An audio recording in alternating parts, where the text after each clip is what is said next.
Magsasabaw tayo ng isda. Gigisahin muna natin yung sibuyas bawang, tapos kasabay ang kamaris. Ito lahat yung gagamitin natin sa pagluluto. Sibuyas bawang, kalamansi, isda, kamatis, sitaw, radish, okra. Pag nagpula-pula natin itong bawang, sunod natin yung sibuyas.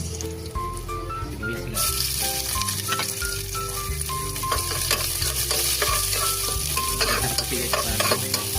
Magkatunan lang ito itong bahay. At pag nagpula-pula yung sibuyas, ito natin yung kamatis na nililiwan natin.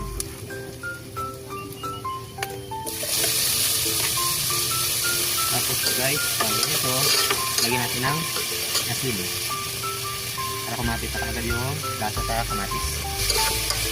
Amoy na rin.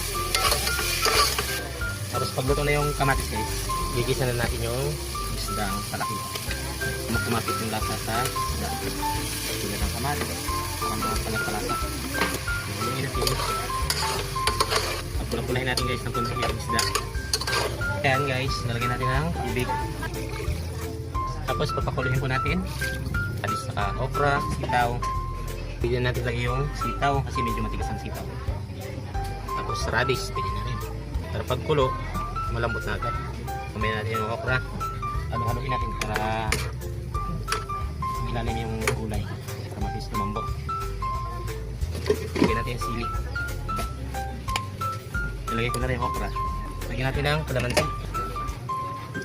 Tapos ilagyan na natin yung talbos, kamuti.